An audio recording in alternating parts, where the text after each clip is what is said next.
मुर्गी फार्म के मालिक हंसराज कुशवाहा को गाय पालने से आ रही दुर्गंध गौरक्षकों को दे रहा खुला चैलेंज।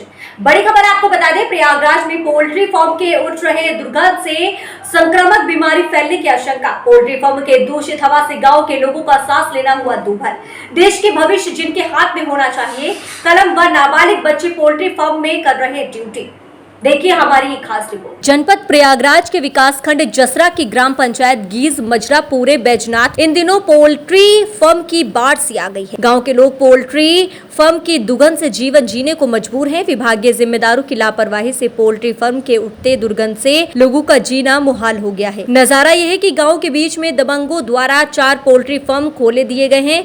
दूषित हवा से मोहल्ले के लोगों का सांस लेना दूभर हो गया है। आपको बताते चले कि जब पोल्ट्री फार्म के संचालक हंसराज कुशवाहा से मीडिया द्वारा बात की गई तो उनका कहना है कि गाय भैंस आदि जानवर पालने से भी दुर्गंध फैलती है। उनके दुर्गंध से तो मीडिया वालों को दिक्कत नहीं होती, तो अगर हमने मुर्गी पालन कर रखा है तो इसमें किसी को कैसी आपत्ति। वहीं गांव के लोगों का कहना था कि पोल्ट्री फार्म की दुर्गंध से और दूषित पानी के जल जमाव से मच्छरों का प्रकोप बढ़ गया है, जिससे लोगों में डेंगू मलेरिया जैसी घातक बीमारियों की चपेट में आने का भय व्याप्त है। शिकायत के बावजूद भी जिम्मेदार इस ओर ध्यान नहीं दे रहे हैं। गौरतलब है कि जिम्मेदारों की उदासीनता से खुली हवा में सांस लेना मुश्किल हो गया है। मजे की बात तो यह है कि देश के भविष्य जिन नाबालिग बच्चों के हाथ में कलम और किताब होनी चाहिए, वह पोल्ट्री फार्म में ड्यूटी बजा रहे हैं।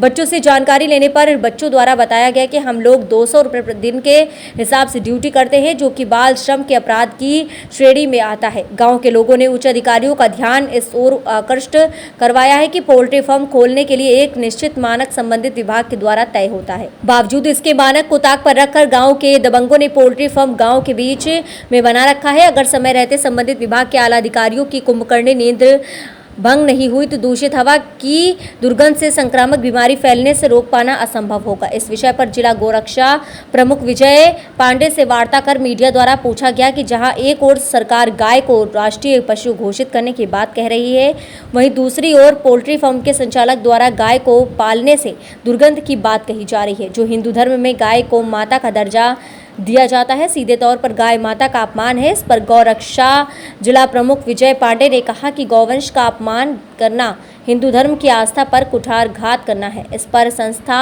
द्वारा संज्ञान लेते हुए उचित कार्यवाही की जाएगी। अब देखना यह है कि प्रदेश सरकार की बाल श्रम विभाग एवं गौरक्षा द्वारा उन पर कठोरतम कार्यवाही की जाती है, या इस प्रकार आज की युवा पीढ़ी बालकों का शोषण करने वाले एवं गौ माता का अपमान करने वालों का हौसला बुलंद होता रहेगा। आपसे पूछा गया मुर्गी फार्म के दुर्गंध के बारे में, किससे ग्रामीणों को दिक्कत आ रही है, तो आपके द्वारा जैसा कि कहा गया कि क्या गाय और भैंस पालने से दुर्गंध नहीं आती, उनके पालने से तो दिक्कत नहीं, फिर मुर्गी फार्म से क्यों दिक्कत।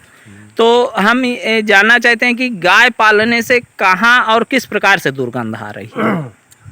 आपके सवाल में ही मैं जवाब दे देता हूँ कि गाय को केवल आप न ले आइए, फार्मिंग का ले आइए। इसके लिए भी गाय से गौ रक्षा चल रहा है, उसके लिए तमाम गांव में बने हुए हैं गौशाला, ठीक है।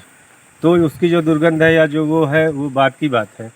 ये क्या गौ रक्षा के या गाय पालने से, गौशाला से आपको दुर्गंध आती है? नहीं, हमें दुर्गंध नहीं आती। जब हमारी मुर्गियों पालने से या बकरियां पालने से या हमारे भैंस पालने से या सुअर पालने से या भेड़ पालने से जब आपको दुर्गंध आएगी, तो हमें गाय पालने से नहीं आएगी। उसकी भी तो एक अलग स्मेल है। इसका मतलब सुनिए, हर पशु का एक अलग स्मेल है, एक अलग इसका मतलब आप कहना चाहते हैं कि योगी सरकार जहां गाय को राष्ट्रीय माता घोषित करने पे दर्जा दे रहे हैं, तो वहीं आप इसका विरोध कर रहे हैं खुले तौर पे। ये आपने सवाल गलत कर दिया है, क्योंकि आपने गौ माता की दुर्गंध का कहीं आज तक जिक्र नहीं। मैंने नहीं कहा, आपने कहा कि वहाँ जो है गाय से दुर्गंध आ रही है। सवाल ही आप गलत बता रहे हैं।